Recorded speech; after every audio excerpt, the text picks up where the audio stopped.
everyone. This is the Connect podcast, and welcome to our special live election,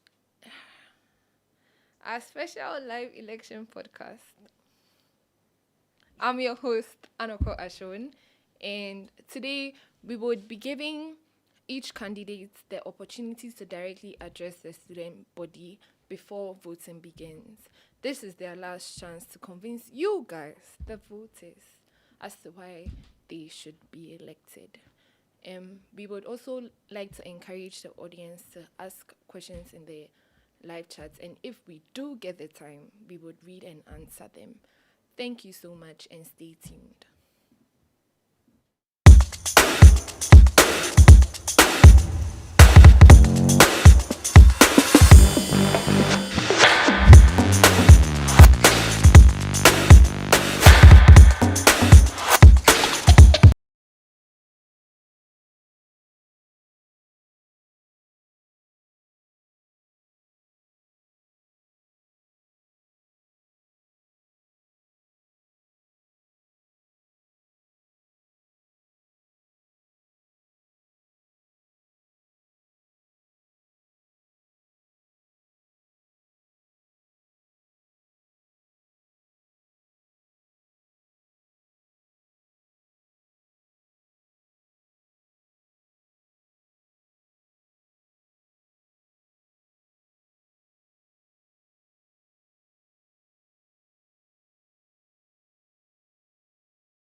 To begin, we have Emmanuel and Vanessa Ashesi.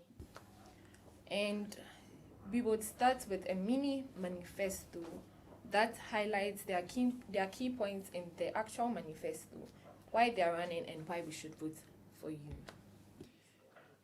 All right. Good evening. My name is Emmanuel, and I'm very excited to be on this podcast. My running mate is Vanessa, and we're Team Air HSC. And the reason why we choose Air HSC is the fact that, we believe for a successful journey that would begin from January to December 2026, we need to be on board all together, passengers, the crew, and pilot and co-pilot. And our policies basically revolve around three core values that we also value the most, and we think they are critical to the issues that we see at HSC. The first one is unity, then innovation and transparency. And about the policies, let me break them down into categories, and let me begin with the sport component. Sport, people are complaining that it has a lot of challenges, and that is something that we need to address. And how can we address those challenges? First of all, we would like to restructure how the sport committee is structured right now. Instead of having a separate committee within AAC and different associations with their members, we would like to essentially merge the two. That means we have the sport chair, and the presidents of different associations are now the members of that committee. And we would also like to provide transportation means available for different sport events that happen usually off campus. And those transportation means are not just for sport, but also for those who would like to maybe go to the airport, especially the international students when they come or they return back home. And I mentioned unity, which is very important to us because unity, when we came to campus, we're expecting to meet a lot of friends from all over Africa. But at the end of the day, we realized that people like to tend to hang out with themselves, Ghanaians, internationals. And we believe that it's just a tag that people put in their mind, and it's a matter of mindset that we can change with better strategies. And how can we eventually solve that problem, through cohesive events? And the first thing is the Unity Games. We want to shift from those general sport events to Unity Games. That would bring students closer to each other. And would I like to organize the cultural excursion. For instance, students to just go off campus or go to visit historical sites and then relax. And the innovation part of it is basically the student welfare. We really care much about it. And the student welfare is essentially not just academics, but outside classroom as well. The academics part of it, we want to bring AI into the academics. That is, we need to upgrade our system to meet the new standards, right? And the another side of it is the passport event. It was introduced to bring cohesion among students, but now that passport event is rather creating stress. That means we need to review that policy to rather help students to in their welfare. And the transparency, it's has something to do with um, finance. You know, we contribute to AEC finance, and we deserve to know what the funds is used for at real time, not just during the budget reading, but accessible to every student. And we also need a fair distribution of funds. And in our manifesto, we mentioned something like a data-driven fund distribution. That means the AI model based on the financial records and the impact a particular association or club has made. They do now allocate funds accordingly to avoid human bias. And these are the key highlights of our main policies. We have so many more, but these are actually the main ones that reflect unity, innovation, and transparency. Thank you. Thank you. So people have been complaining about the lack of quality at ASC events. How do you plan to resolve this? Yeah, that is one of the challenging question. You know, lack of quality in AAC events. And personally, I think that lack of quality events is not just based on AAC members or the different committee chairs, but it also has something to do with the overall students, right? And I don't know if you guys knew about the fact that students think AAC is only for off-campus community, and I think it's not the case. You know, within AAC governance, there are multiple students off campus and campus, and almost everybody is represented there. And if AAC events tend to not reflect what it's supposed to, that is basically a problem that needs to be addressed. And as mentioned at the beginning, the unity aspect of it, students don't want to get together. And if I believe we have that perfect unity within campus, every event that we organize would excite students to come and be together. Thank you. Yeah. Thank you so much. So now we have specific questions. Um, the first of that would be you propose reducing excessive assignments. How will you practically convince faculty without compromising academic rigor? All right. Thank you for that question. We promise reducing excessive assessment. You know, when I talk about excessive assessments, is basically about the fact that, let's say, one course, we have 10 assignments within a semester. And most of those assignments are those type of assignments that we can essentially use AI to solve them. And they don't really help us to learn uh, effectively, but it kind of keep us busy. And when I talk about reducing assessment, it's now transitioning from assessment-based to project-based learning, meaning while you begin the semester, you start with a real-world project, and as you complete the piece of that project, you acquire a real-world experience, and that would eventually reduce that load of so many assignments here and there on different topics that are not even related. And at the end of the day, we believe students would be much more ready to embrace the real world when they get out of there. And it doesn't actually affect their learning because there will be assessment as well, and it's even much better that way. That's what we believe in our HSC team. Okay, so Vanessa, you propose celebrating every country's Independence Day. How will you keep this consistent and sustainable with 30 plus nationalities? Okay, so we know the nationality in Ashesi is expanded. Like we have a lot of countries and citizens here, but then it wouldn't be easy celebrating each and every one. But we are going to make it a point to make them feel seen and feel heard. So sometimes it doesn't mean celebrating them in the grand way, but just making them feel seen in our littlest acts. Yeah. question to you, Vanessa. You emphasize structured support for difficult core courses. How will you measure whether the support systems are actually working? Okay, so we spoke about making peer. One of the ways to make that happen was making peer tutoring work study. So we all know in work study we have supervisions, that supervisors who would grade our work based on the impact or the results that we get at the end of the day. So basically, normally at the beginning of the semester, the middle and the end, we always have some documents to fill based on our difficulties and the lecturers that are teaching us and their courses, how they are going. And I think that helps to navigate the learning factor for the lecturers. And that can also be done for the peer tutors.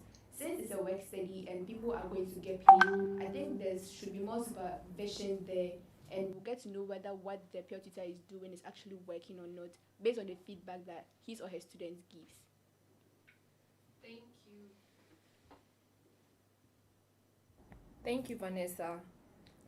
So, Emmanuel, Yes. your AI use policy plan sounds ambitious. What safeguards will you introduce to prevent misuse while still encouraging innovation? All right. AI into academics. This sounds challenging, and I always say it is also rewarding because the world has evolved from 2002 when HSC was established to 2025 in the era of AI. And if you have to keep going with the old curriculum that has been established since then, I think we are lagging. And what we can do best is to embrace AI into academics. When I talk about embracing AI, it's not replacing students or hindering their learning.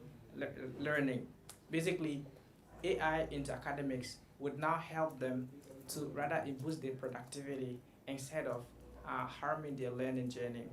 So when I talk about introducing AI into academics, I mentioned previously to reduce assessment and introduce project-based learning. And if you have a structured way of assessing students with project-based learning, real-world project, eventually we need the human assistance before AI could do anything. And I can give an example of a real-world project that cannot be done alone without the assistance of human beings. I would mention, for instance, an e-commerce website with a fully built e-commerce website with back-end, front-end, database, and all this, right? A single prompt to AI would not be able to create that system. So what we can do is the student has to understand the system architecture, what he or she really needs before AI could do anything. And by doing so, student boosts his productivity as well as using AI into his advantage to boost his productivity. And that is the approach that we would take in order to achieve that. And strong policies will be put in place that will be created by students in collaboration with faculty and the executive board. So yeah, this is actually our approach to AI integration into academics. Okay, so lastly, a lot of bold and ambitious promises have been made. Reforming coming, AI policies, etc. Do you have an understanding of how these systems work and the rationale behind the school's stance on these, and how you plan to convince the school that these changes are necessary? Yes, the bold policies. If you don't take any bold action, you wouldn't really make a greater impact in a society. And we don't claim to fully understand why the school is using such a system currently, even though sometimes it affects our students' welfare. But what we're planning to do is to back our claim by data.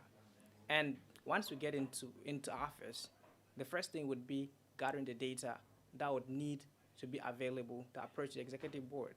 Because you can, for instance, ask them to introduce AI into academics, allow students to use AI for their assignments if you don't have enough proof to back our claim. So once we have that data ready, I think through perseverance we would be able to make it. And the thing is, they might not accept it at the first for the during the first request, but we have to keep going, and eventually it will happen. Thank you. So, any last words, Vanessa? Yeah, Vanessa, go ahead. So, to me, I think leadership is not about the titles, but about the impact you leave on people. And you can leave impact without being in a place of office, but being a citizen. So, we are here to solicit for your votes to help change the ASC, help make it strong, and we want to bring everybody on board. And yeah, that's it. Don't forget, we have a long journey from January to December 2026, and you have to all be on board. Thank you very much. Thank you for coming. I wish you well in the upcoming elections. I would encourage the audience to sit back as we bring in the next set of candidates. Thank you once again.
So now we have Tadiwa and Sedem as JEC aspirants. Aspirants. Okay, so Tadiwa, Sedem, you have 4 minutes for a mini manifesto. All right, thank you for the opportunity. So before we start our manifesto, I would like to take everybody through the roles or the duties the JEC is supposed to do. So we have 3 segments basically. They are supposed to take care of elections, supposed to take care of the ANACO discussions and voting, and then the last one is anything surrounding our constitution, understanding it and applying it, right? So we took these 3 segments and then we thought of how we could reform them, right? So under elections, we thought of, so the current system, how we currently vote in Ashesi is that they will send out Microsoft forms and then people would vote. After a few days, there would be results and you wouldn't even know what happened behind the curtains after you voted until the results comes, right? So we were thinking, we don't want people to have doubts, right, about the voting system. So our approach is that there will be a hackathon. Students will come, they will try their best, come up with a system that when you vote, you cast your vote. After 3 seconds, you should see the vote reflect. Maybe you refresh and then you see it, right? And then in that same system, there would be manifestos, there will be vetting videos, even podcasts like these ones. Yeah, everything to inform the electorates. So we are championing transparency because when you cast your vote, you can see it. We are championing informed decision making, and we are championing participation because the students built the system. And again, once you see your votes counting and your candidate is losing or something, you tell others to vote. So we are championing all that. And that's for the election bit. So he'll take you through everything we did around the constitution and all the reforms. Yeah, so around the constitution, what we identified is that people know the constitution is there, they know that the handbook is there, but they don't dedicate some time to read the constitution. And also maybe when there are issues pertaining the constitution or anything in regards to the student handbook, people just raise it amongst themselves and it doesn't reach to the people that are intended to hear that feedback. So we are also planning to implement like a constitution day in which we'll have like chat and shop sessions where students will have access to the people who will be involved like in the process. For example, like the AJC process, so there will be the dean, faculty, and like everyone who is involved in that process, and students will have an opportunity to ask questions, raise concerns, and everything. And we also plan to set up like a temporary constitution review committee, so that committee will be tasked to like do like a holistic review of the constitution and make sure that it addresses like some of the concerns that were raised previously and also just what the students need at the moment. Yep. And then the last bit is about the ANA code. You know, the ANA code in Ashesi started off as a student discussion something, right? So students were discussing about the ANA code, and after some time, it gained popularity, and then they signed on to it. So in that light, we're thinking, what if we start or spark that same discussion in other student bodies, in other universities, in SHS and all that? So after 10, 15 years, assuming everybody, we actually go that far and start the conversation after 10, 15 years, we could have ANA systems in other universities in Ghana or Africa at large, right? This is a goal. You can't come to Ashesi and after 4 years, you've been through the ANA system, and all of a sudden you go out there and that's all. You get polluted again. We don't want that. We want everybody who comes out from the university to be at least on an ANA system. Thank you. Okay, thank you, Tadiwa and Sedem. To Tadiwa, what do you believe is the core purpose of the JEC, and why is it important to the Ashesi community?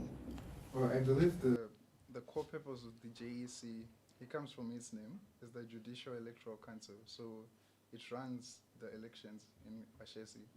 So currently, like the elections that are going on, they are being run by the JEC, as well as there are also two other like roles or purposes that the JEC is also mandated to lead or work on. So that is in concern with the honor code and also like the AJC process. So the students that represent the students in the AJC process are part of the JEC. So that will be the chairperson and the vice chairperson.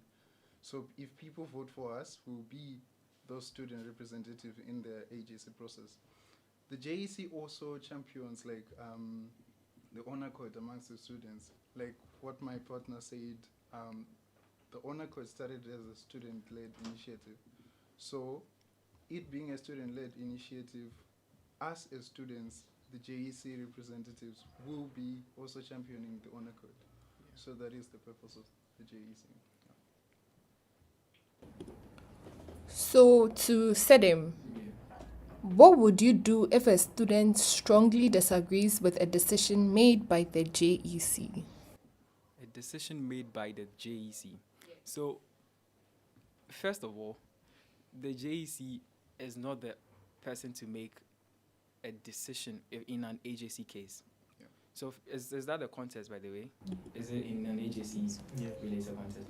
So, the JEC is just a representative of the students, right, on the AJC panel, basically. So they join the other judges or lawyers or whoever it is that sits on cases in HSC. So they join them on the panel during the rulings, but they do not make the decisions. Yeah. But if there is any, should I say, disagreement, is any ruling from the AJC, any student at all can take it back and raise their concern to the AJC again for, say, unfair ruling or something like that. And if they want to take it further, there's a rule of law in Ghana. Yeah. So you proposed developing a brand-style voting platform earlier. Yes. What timeline do you realistically expect for designing, testing, and approving such a system? Okay, so we'll be working with the IT department. We listed that in our manifesto. So we'll be working with the IT department. They would give us the possible timeline for such a thing, right? Because we are not the ones to look at it's a hackathon. Though we are the ones organizing it, we are not the technical team in it. We tell them what we want the system to be like. And then the IT department, where they are experts, would look at what the students are doing, I mean the people in the hackathon, what they are doing, and whether those things are approved. All the processes, after the technical processes, we won't be in charge. So it would be, it would come from them, the IT department, basically. Yeah, thank you. Yeah. Just to add on a little to that, I think a goal that we have in mind with that system is to be able to use it for the next ASC elections. Yeah. So, Tadiwa, Yes.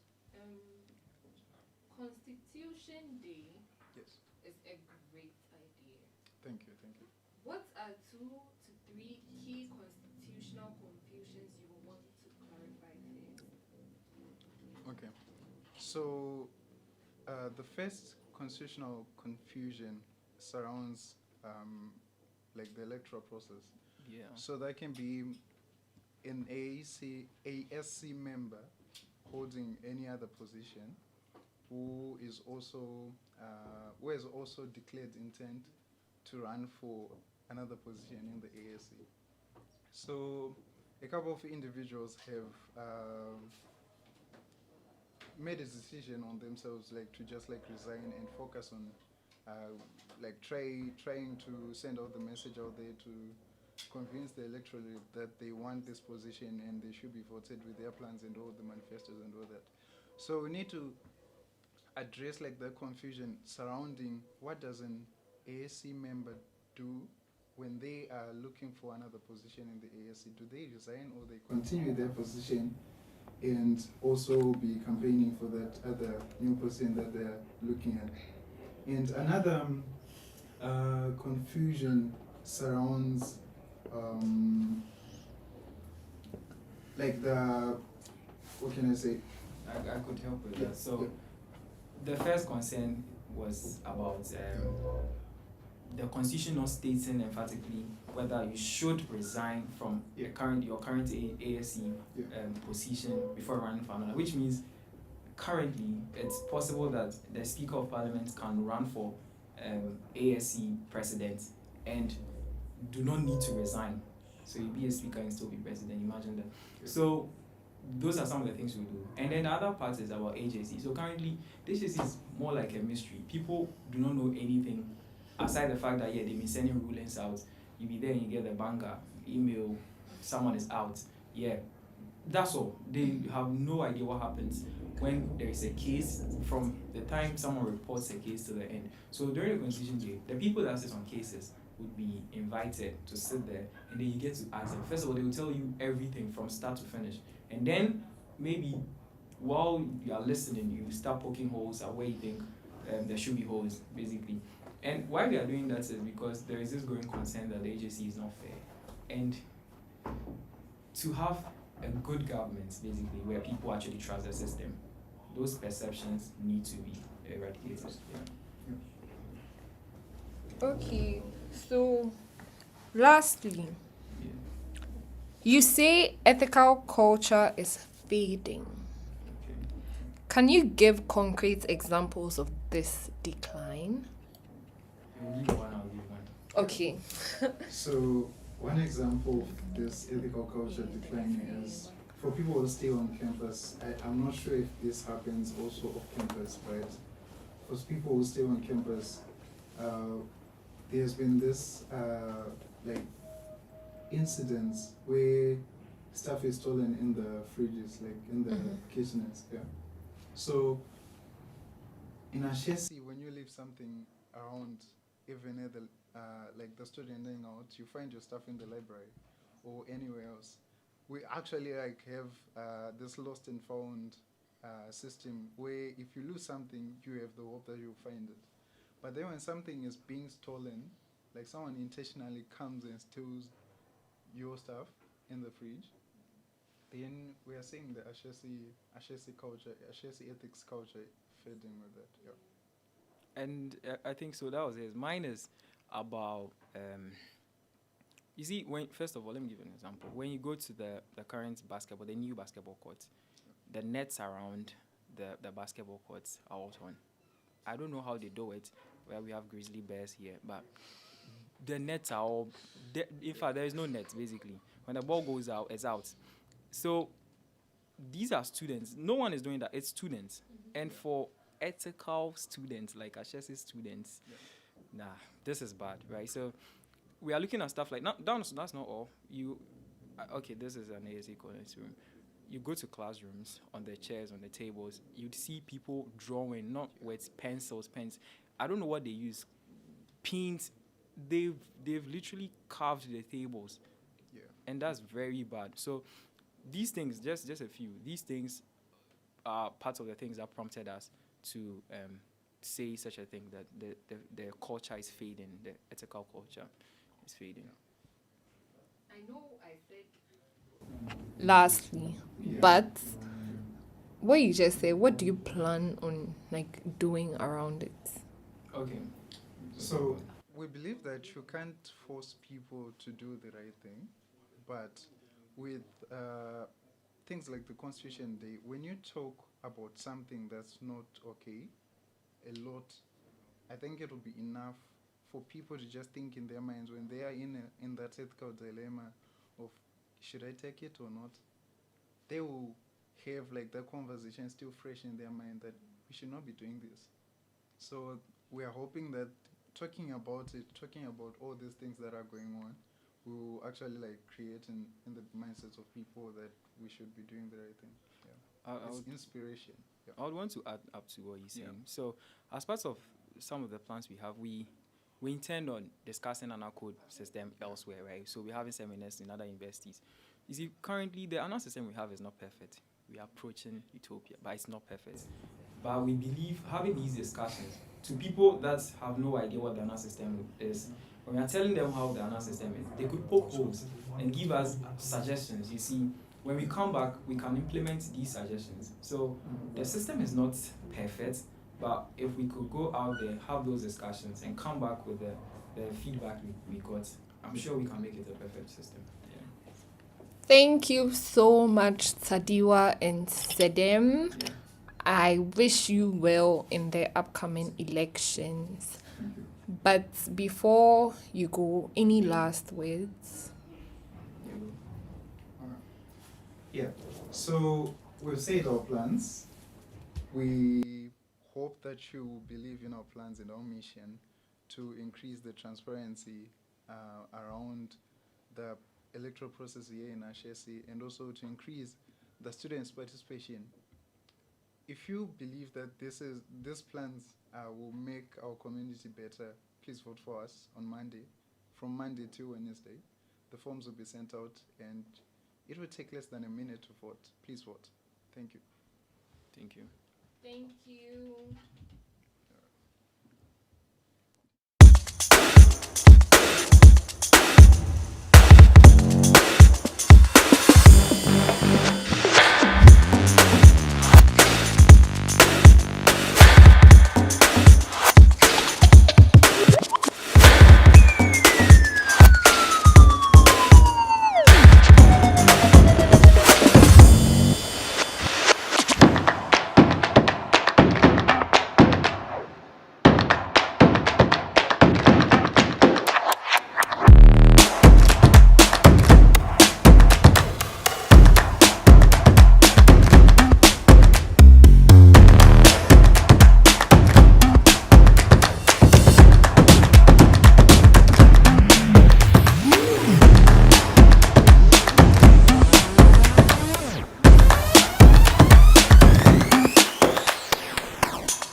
So now we have Sefa and Musu. Welcome. Thank you.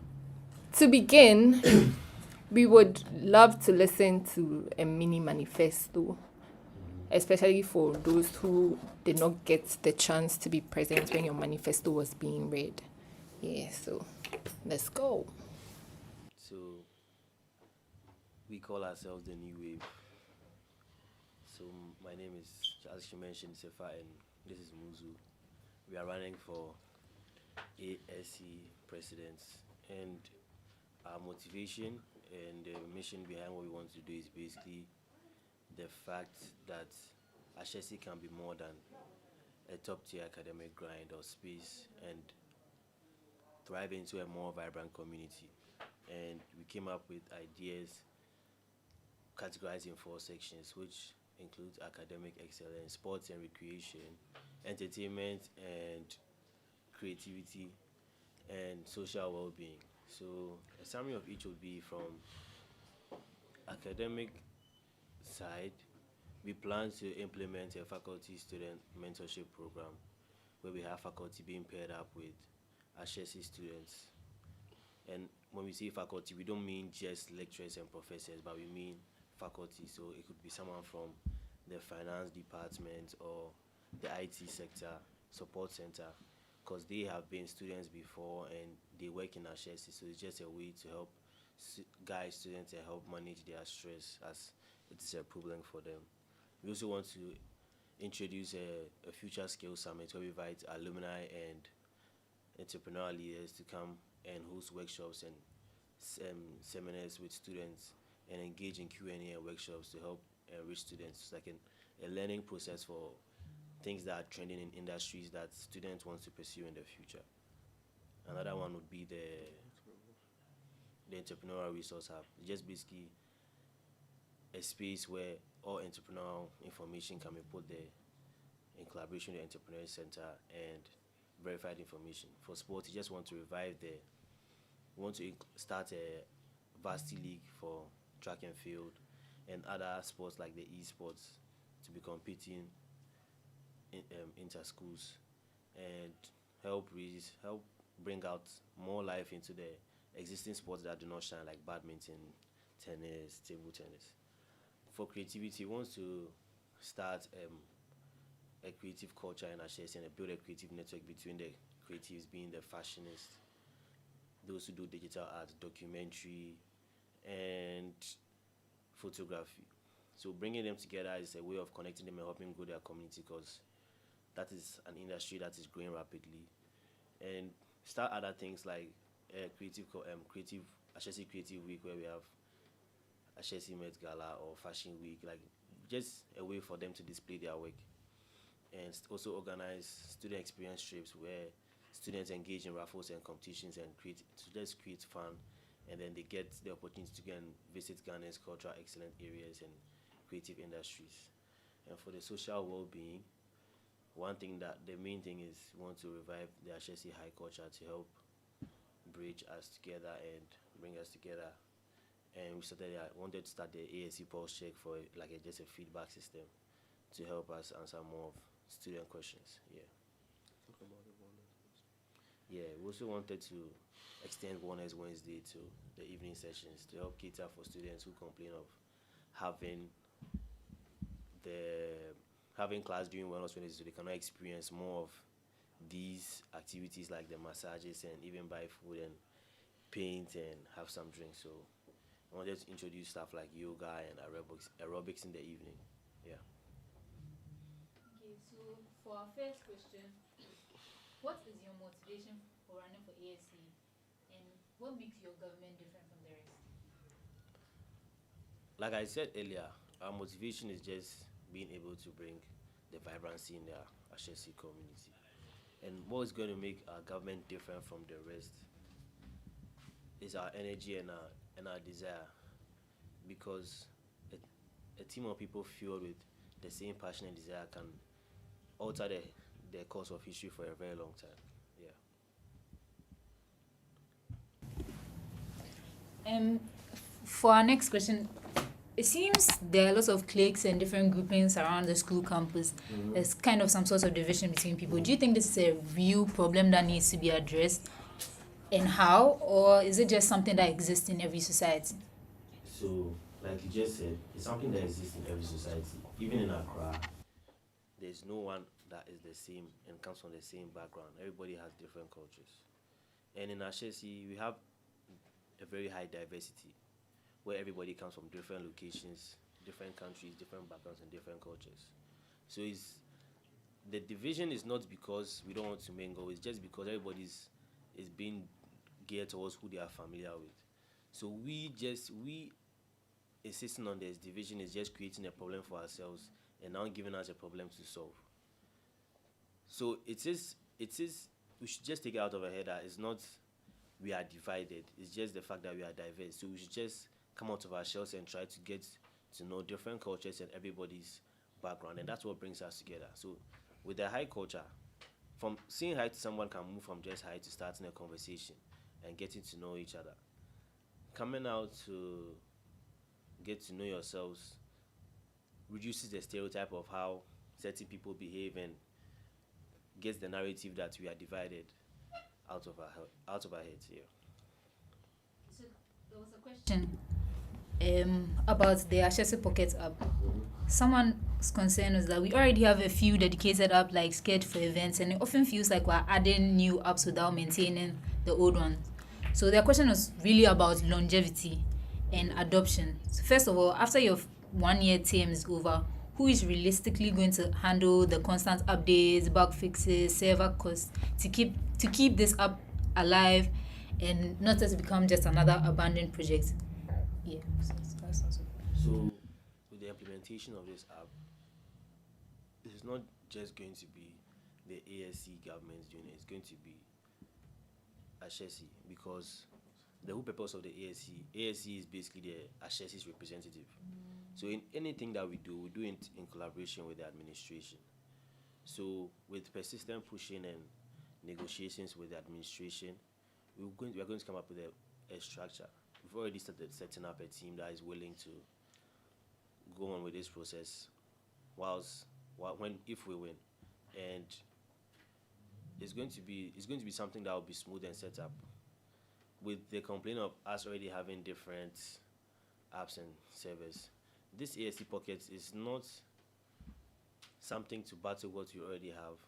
It's just a medium for the ASC to be able to communicate with students on different things and different purposes of the whole situation. Yeah. Okay, so you proposed a yearly summit with professionals in AI. You mentioned that. What's your plan towards securing speakers every year and then the funding for that whole? So like from my experience in the entrepreneurship committee, we had a master class where we just book the spaces like the Hive and RB100 to have these master class with industry leaders and engaged students.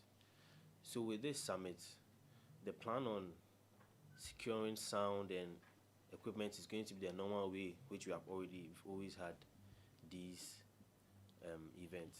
We can also look for sponsorship from these leaders and alumni who are willing to engage with Ashesi students to give them insights on certain skills to understand.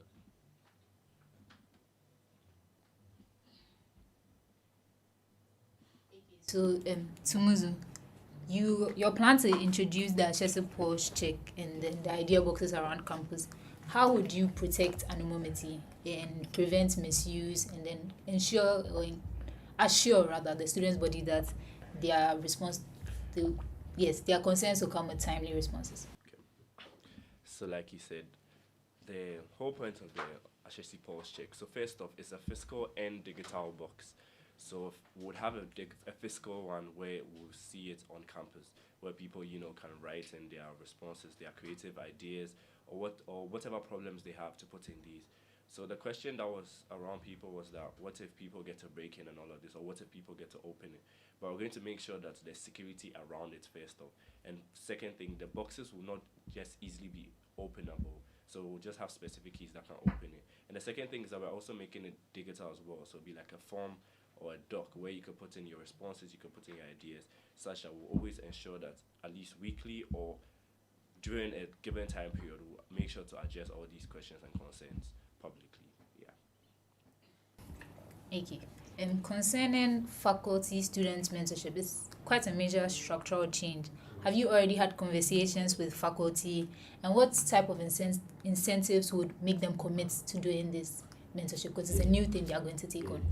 So we've had even faculty that always wonder why there's no program like that where there's a mentorship program or pairing between students and faculty. So it's not going to be a program where faculties are mandated to have a role on this program, but it's a willing thing for those who are really interested in helping Ashesi students. So it's not, your incentive is your motive to help students navigate their life in Ashesi. Okay, so another thing you've mentioned is audited reports, giving audited reports to the student. How would you address delays in from the Internal Audit Commission, and yes, also based on how long ASC audits currently take? What is your plan to improve the efficiency and to improve transparency? So the thing about auditing is people are going through financial transactions, and delays happen when things don't add up or when there are discrepancies. So already we have newsletters and reports that are released to the general public every time. So it's a matter of the students being aware of these things that are already existing and engaging with it to know what is happening in the student council. So already there's already transparency that is going on, but because of the lack of the knowledge that such students have, they are not really able to engage and go through and see that, oh, this is what is happening. Because we have an internal audit commission in HSC where they go through everybody's finances. So when the auditing process takes long, that's when the delays happen. And the auditing process takes long because of how they have to scrutinize transactions to make sure that everybody is being integral with their money. Yeah. So how do you plan to get the student body to be more aware of the facilities or these type of things that are available to us? Mm-hmm. So that's one reason why we can come up with the use for the pockets. So we can communicate to our HSC students with the pockets. We are also going to use our normal platforms with PR, where they make students aware that this is what is out. So go and get to know what you're using our money for. Muzu, your plan proposes supporting the varsities, track and field, and esports.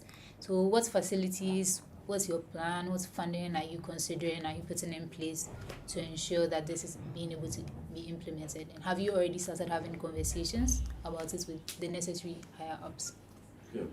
So for a topic like this, once it improves student well-being and it makes the student feel better off, that's something that we know we can work on. So in terms of funding, we've had conversations with some people already where we intend to get external funding from once their virtues and their values align with the HSC community's virtues and values. So we have people who already are interested in ensuring that we get to the next generation of the best athletes, which can go a long way to represent Ghana and all of these. So yeah, so we've got conversations with people and the right people. Okay, so thank you so much, Sefa. Thank you so much, Muzu. Please, are there any final words, any last things you want the people to know before you step out? I think at the end of the day, what we propose is that everyone is going to come to you and tell you what their policies are.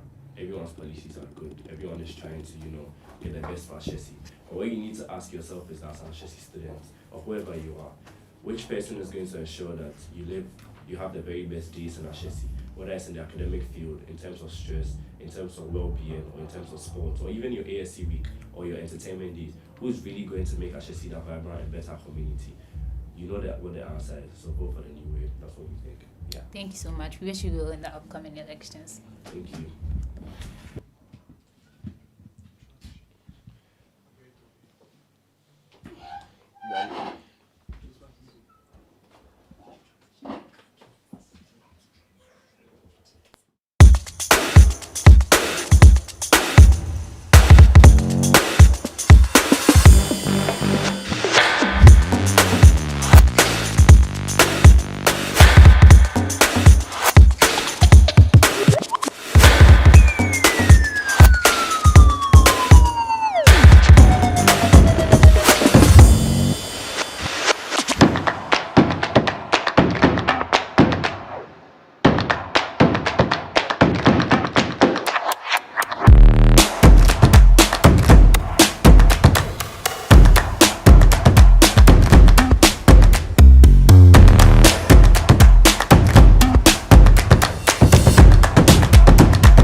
So we're on to our next JC candidate. And in front of us we have Elikem Elikem and and Quest. Quest. But unfortunately, as a Quest is not able to be with us at the moment. So, Elikem, hi. Hi. So we'll start with a mini manifesto. You have 4 minutes to pitch to the community. Thank you very much for having me here and to express our policies to the community. First of all, when people ask what Isaac and Elikem are bringing to the HSC community in the JEC office, I always break it down to 4 simple practical goals. First of all, engagements on AJC level, that is effective representation on the AJC level.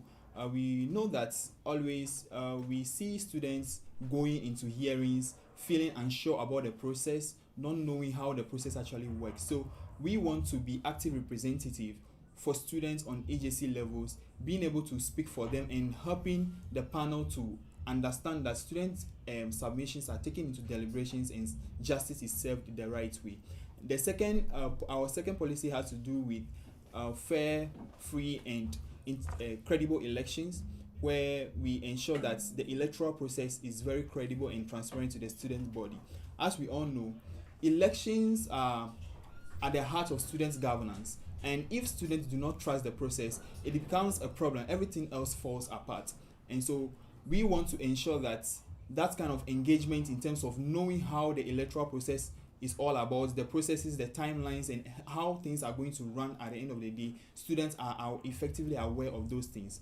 And then the third one is ensuring students' representation at class levels. We want to revive JEC representation at class levels. We want to connect with the student body more. As you all know, students always know about things about the constitution when AJC cases rise or when there is an issue, but we want to connect more with the student body and help them know the provisions in the constitution, what you're supposed to do, what you're not supposed to do, for us to reduce the number of AJC cases. And finally, our final policy has to do with engagement on in terms of integrity with respect to academics and social misconduct or conduct.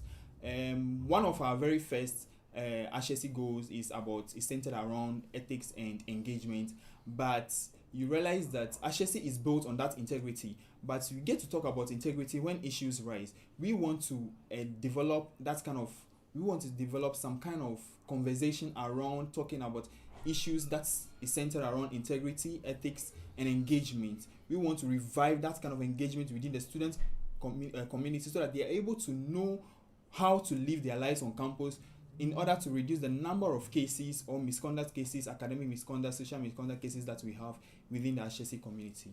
These are our policies. Thank you so much. We'll move on to the questions. So for our first question, what systems are you planning to put in place to avoid conflicts of interest in both disciplinary and electoral matters? Thank you very much. First of all, the Constitution has vested in the JEC to be the body to interpret the Constitution and help in conflict resolution. First of all, there are situations where the JEC is empowered to solve cases with respect to student disputes and everything, but cases that are of higher interest or higher sensitivity are led or directed to the AJC, that is the HSC Judicial Committee. That is a committee that is set up to deliberate on AJC cases. So in order to ensure that effective students considerations of students are taken into consideration, we will make sure that conflict of interest, first of all, if your friend is having a case on the AJC case, you are to recuse yourself from the case, because we are human beings. We can be very sensitive to certain things. While we see our friends on AJC, we try to manipulate the process and try to give off our personal opinions, whereas the Constitution is there for us to look at. We intend looking at personal opinions to save or make the process unfair. We will try to make sure that if any of such case arises, we are going to make sure that students or representative of students on these cases recuse themselves, whereas to look at other aspects of the student body, those who can be a better judge on these cases. Are there any plans of communication channels to help students stay informed about the JAC work? Because currently, a lot of people feel they don't really understand what the JAC is doing. So, what is your plan to help them understand, communicate what you're doing?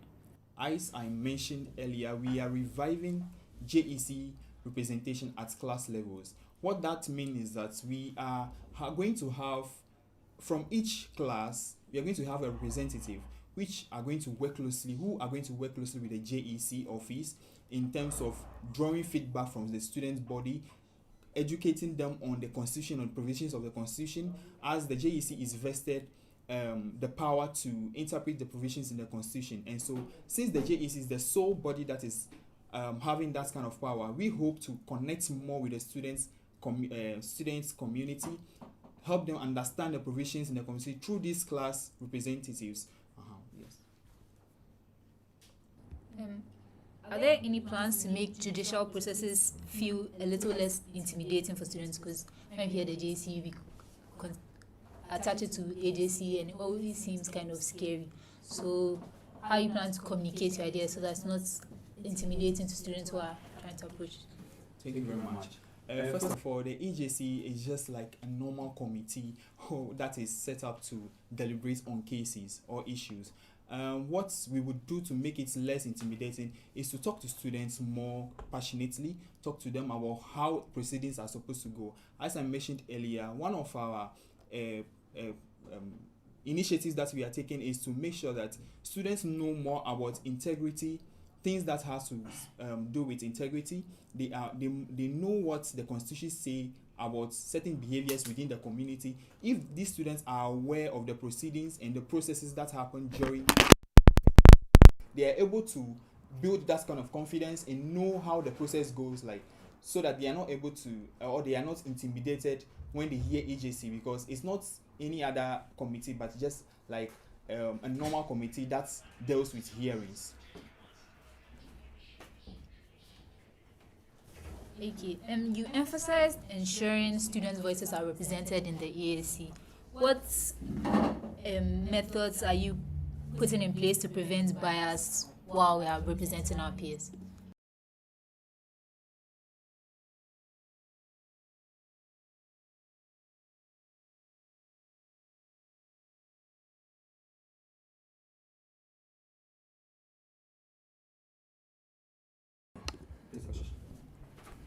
So the question was, you emphasize ensuring students' voices are represented at the AJC. What methods are you planning to put in place to prevent bias when representing our peers? Thank you very much. First of all, this is our very first time going to hold this position as JEC representative or chairpersons. We are going to consult other faculty members who have served on the AJC cases before, understand from them how students representative on the AJC cases are supposed to act.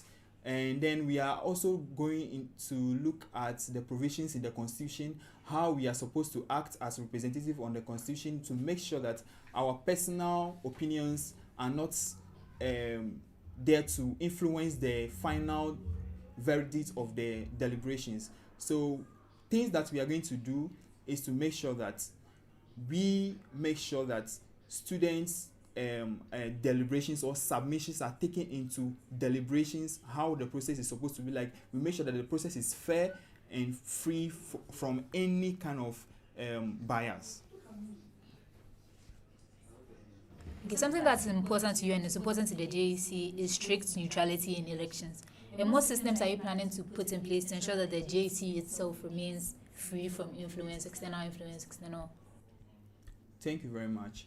First of all, we are going to leverage on the Constitution as a document that outlines the constitutional duty of the JEC office.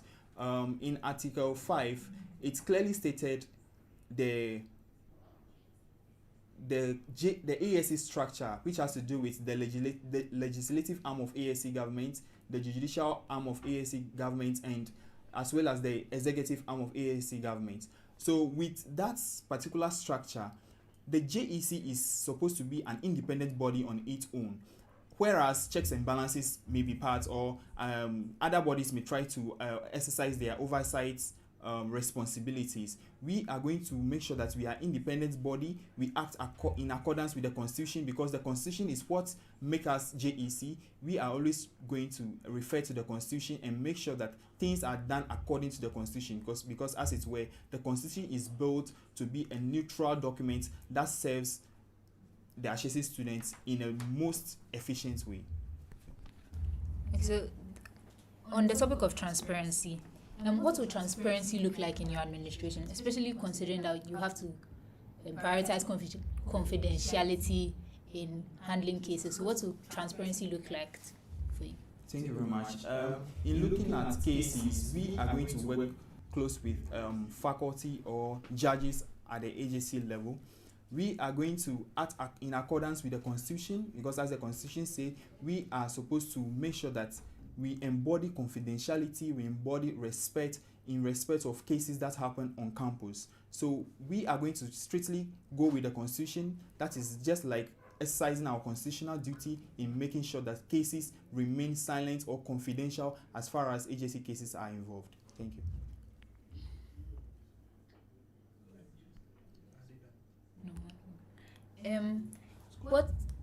What measures do you plan to put in place to encourage students, or to prevent students from academic violations, academic and ethical violations? What measures do you plan to put in place to deter us from violating the Constitution?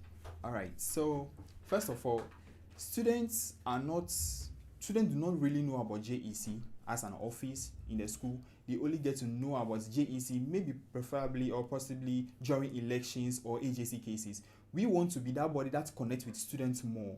And through this class representative, the initiatives that we are bringing on board, we want to revive that in order to make sure that students understand things that has to do with academic misconduct, the punishment that are attached to this misconduct, and how it could affect your academic. We don't want to be a school that starts with students and then along the line we leave them because of these petty things, like such as using AI for assignment or trying to copy somebody else's assignment. We want to make sure that students understand this, because as it were, students are not really engaged in the community. That is how come we are saying that we are going to bring engagement as far as it is concerned with integrity, with academic and social misconduct. We want to help the students understand deeply what it is. We don't want the integrity as our very first HSC goal to be a policy or a rule. We want to make it a lived culture where students understand.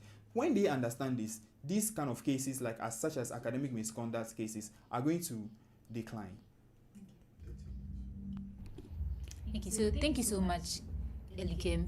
Final words to the audience. What's one thing you want them to leave with? I would like to thank the HSC community for supporting us so far in our campaign activities. I would like to urge everyone who supports the Quick Spelling Effect to continue supporting us, because as we are wrapping up the campaign this evening, we want to ensure everybody that we, myself, Elikem and Isaac, we are bringing some kind of fresh energy, fresh fire on board to make sure that that kind of engagement is felt in the community and students know more about the Constitution. They have the Constitution at their fingertips in order to make integrity and lived culture at Ashesi University. We want to bring that kind of engagement, engagement where students know about the system, and that can lead to the reduction in agency cases. Thank you very much. Thank you so much. We wish you well in the upcoming elections.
Okay, so we are here with our next candidate, Team Active. We are here with Kofi and Daniel. Hi, guys. Hi. So we'll start with a mini manifesto. Why you? Why should you vote for Team Active? Alright, so I'm Daniel, like I said before. I'm someone that does things with wow for the sake of passion and ambition, basically, right? So before let me go back to the GHS, right? I used to play basketball. A lot of people don't know that, but I used to play basketball. Yeah, and I used to play a lot, even though I wasn't that great. I could be at training for like 2 hours, 3 hours. If you didn't have, my school didn't have a coach, it wasn't dedicated like that, but like yeah, passion was there, right? Fast forward to high school, I found debate, switched, was in it from Form 1 to Form 3, came here, there was no club, started it. And I switched to law because business was not where my ambitions were. And I think that if everyone is coming here and giving so much in their education, more than 40k into fees every week in and out, everybody's bringing their all, they might as well do something that is related to the things that they love. So there hasn't been a lot of life in the school for a lot of people, and that's what we want to change, right? So first of all, one of the things that we want to change with ambition and to help people become like active, like our slogan says, is that we want to integrate ASC involvement into the calendar, right? Because you realize that a lot of the micro things that happen in the school does not involve the ASC. We had a conversation with the dean the summer semester where we had only one revision day. I was doing 5 courses, and I told him that we'd have only a revision day, and he was surprised. So even the dean didn't know that we had a revision. We don't have a revision week, right? And I think that these little things should not be happening if the academic committee is involved in the planning of the calendar as the semester goes on. That's one of the things we want to do. The other thing we want to do is to sure there's a lot of feedback that the school gets, right? Because a lot of people don't like ASC, not because ASC is not doing a lot, but because they don't get a lot of feedback, right? So for example, something like budget reading, it happens and then it closes. If how the budget is being spent can be broadcasted to the school for them to see in a way of like a transparent forecast or something like that as the months go on, it would be great. So that's something we want finance committee to work on. Another thing we want to do is to also have like weekly or monthly forecast. That may not necessarily just be social media, but people actually engaging people, PR involving people without cameras or anything. Just get their views for a small sample size so we know whether we're doing a good job or not. The other thing on cohesion that we want to do is we saw something, one of our friends is in Berkeley, I think, yeah, and they have these diversity events like every other week where we come and eat and dancing in the evening. And we think we want to do something like that, right? And make that sort of like count as a passport event so even Ghanaian students have an incentive to come. It's like the global cafe, but it's extended, right? Another thing we also want to do for entrepreneurship is to encourage student businesses more. We think the current entrepreneurship committee has done so much that we don't even know what to add, but we want to introduce like a mindset shift for a lot of business owners so that they can see that they can scale. If you have anything you want to add, having sort of sports. So yeah, sports specifically. This is a personal grievance. Athletics. I really love track, and we did not have athletics in the past year. Yeah, I know time is almost up. So let me just talk about sports athletics and basically the whole thing. And I actually think there could be a lot more organization that football, basketball. I've heard a lot of complaints and there's a lot that has gone into it, but I think that's about it. Athletics, football, basketball organization, and the speed of funds and disbursements. Overall, we want to involve more clubs into ASC, so I don't know they're just getting money, but they are everything the ASC does is sort of like a project for some other clubs that have similar interests. We believe that the different communities in the school should know that the ASC doesn't just want to give them money. The ASC wants to be involved in their passions and interests, so that we can all have fun finally in Ashesi for the first time in 1 year.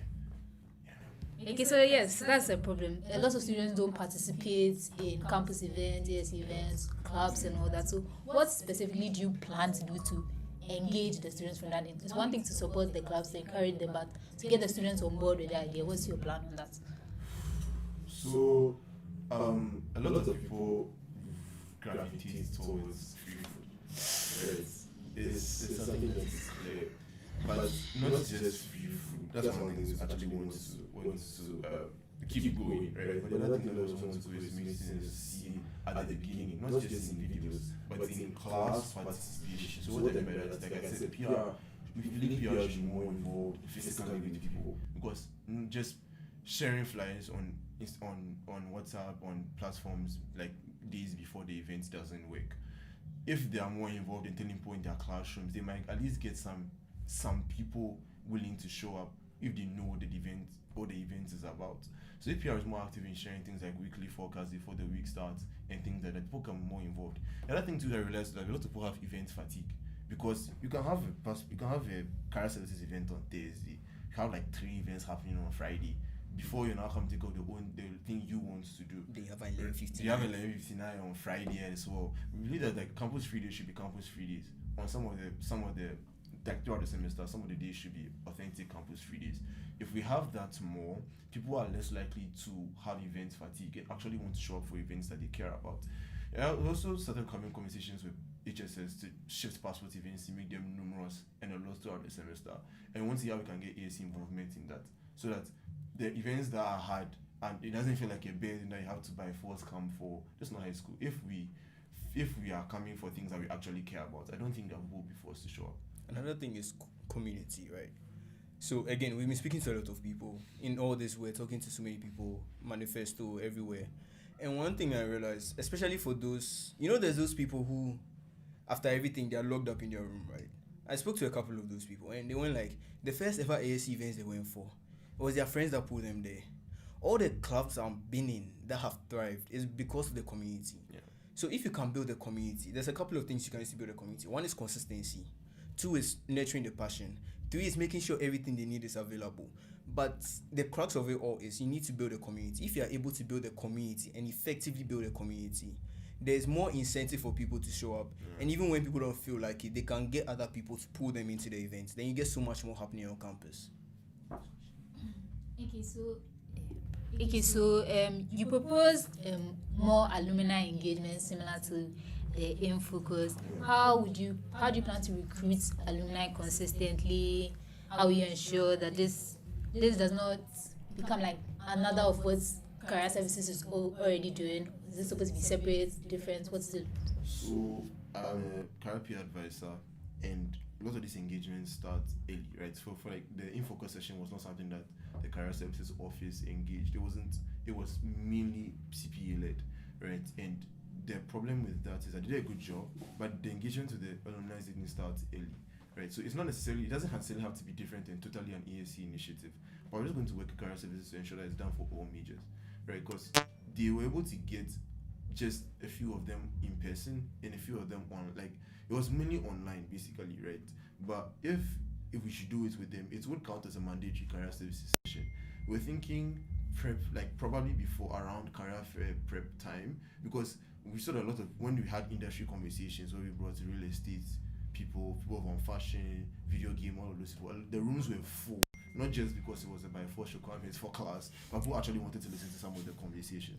So, and one of the conversations, the law one in particular, sort of helped me transition into the law course. So I think that these are things that people care about, so it's not something that will be forced to be there for. That's very fair. On the topic of clubs, empowering clubs, what specific resources is the ASC going to do to empower clubs? What specific resources is it going to offer? What does this policy look like? So the problem with clubs and the ASC that I've noticed and observed as a club president is that engagement with the club heads doesn't start early. It's just a conversation about money. Your club plan is not something that they require of you to send. As the semester goes on, they don't ask you necessarily what you are doing as a club. I've not seen an ASC executive show up for any of our debate events before, right? All of these things show that there's not a lot of engagement ASC with the clubs. So if you are working with the people to see that, like, we actually care about what you are doing as a club head, and so we are holding you to strict accounts to ensure that the people that you are heading also see that you care about the club as much and you're not just there for your CV. If we put pressure on them, not necessarily pressure, but attention to the club heads as ASC, accountability to, we think that they would be more active in organizing club events.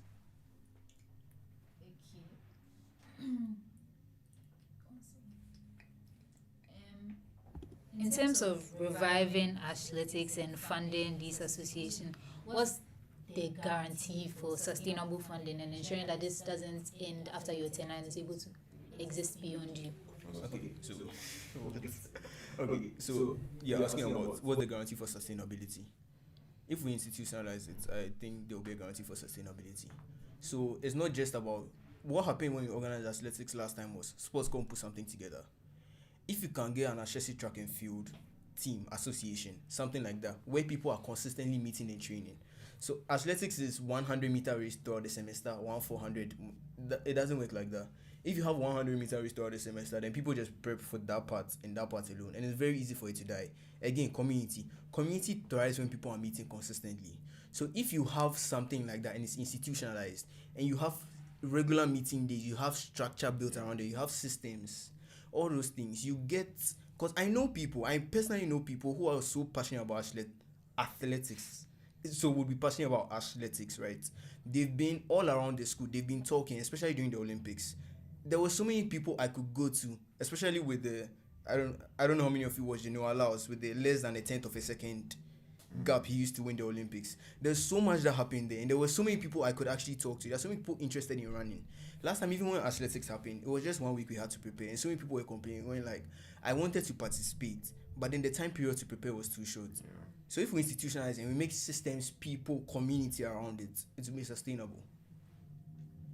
Okay, so now on the topic of diversity, the diversity events that you mentioned, taken from the Berkeley thing, what's the idea for ensuring community, like you've mentioned, ensuring that everybody is actively engaged in it?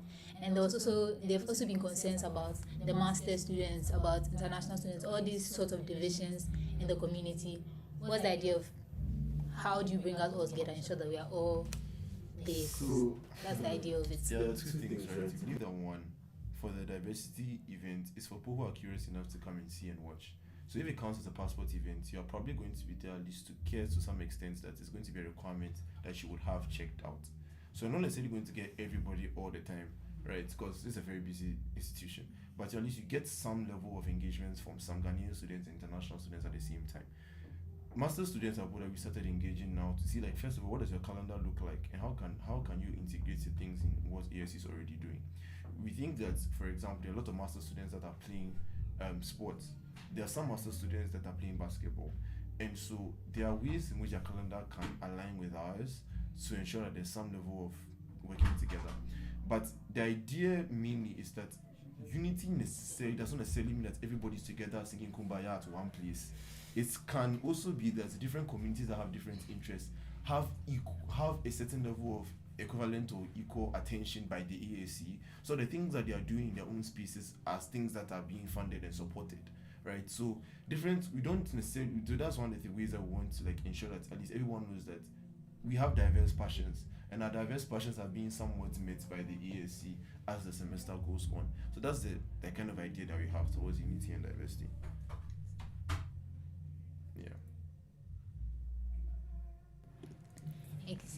Thank you so much, Kofi. Thank you so much, Daniel.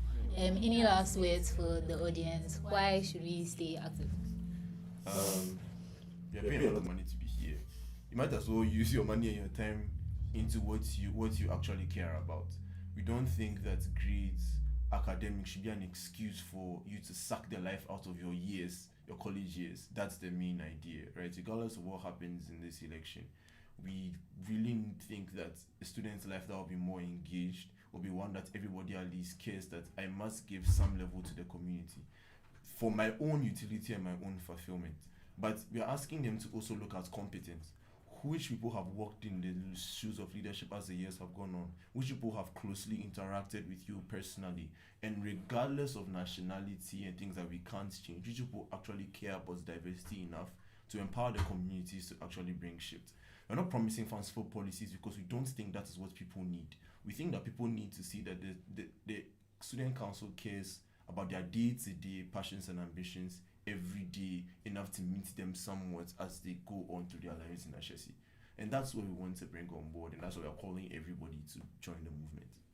Okay, so why should you stay active? Someone said because why not? Why be inactive? But I think it's because of what active stands for. A student campus that is actively engaged. When you are not, there's a level of, I want to say death. There's a level of down. There's a level of inactivity. genuinely makes the campus sad. I've seen people who've had their life drained out of them because school. I need to put everything into school. Law is killing me. Pressure, everything. And these are actually valid concerns. That's why we want to be able to step in and institutionalize these things. Because when people pursue their passion, they are genuinely fulfilled. There's so much that can come from people pursuing their passion. I don't know if you saw the ads we put out, the chess one and then the one with the French, the people in the grass. The guy who edited it is someone who was actively pursuing his passion and still is. And you see the level of quality that can come out. You can see the level of fulfillment that can come out. The people that were doing it, all the ads, like the amount of effort they put inside, bro. I have seen people stretch themselves for sports. I've seen people stretch themselves for music. Maquila and Trap Behind the Lens, bro. They've done so much, right?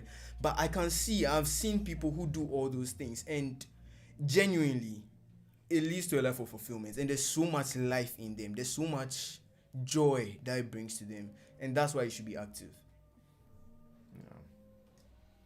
Thank you so much, guys. We wish you well in the upcoming elections. Thank you.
Go, we are live. We are live. Yeah. Okay. Thank you everyone for tuning in to the final stop. We hope this gave you an opportunity to hear the candidates one more time, to get a sense of what they stand for, what they are going for, why you should pick them.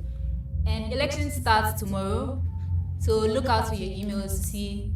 Election starts tomorrow till Wednesday, so look out for your emails and make informed decisions. You've heard the candidates. Their manifestos are out there. Read, and all the best, guys. Yeah, all the best. It's been your host, Mami Isha. Please vote. Don't forget to vote. Choose wisely. Yeah. Are we done? Yes. You're now tuned in to ASC Connect podcast.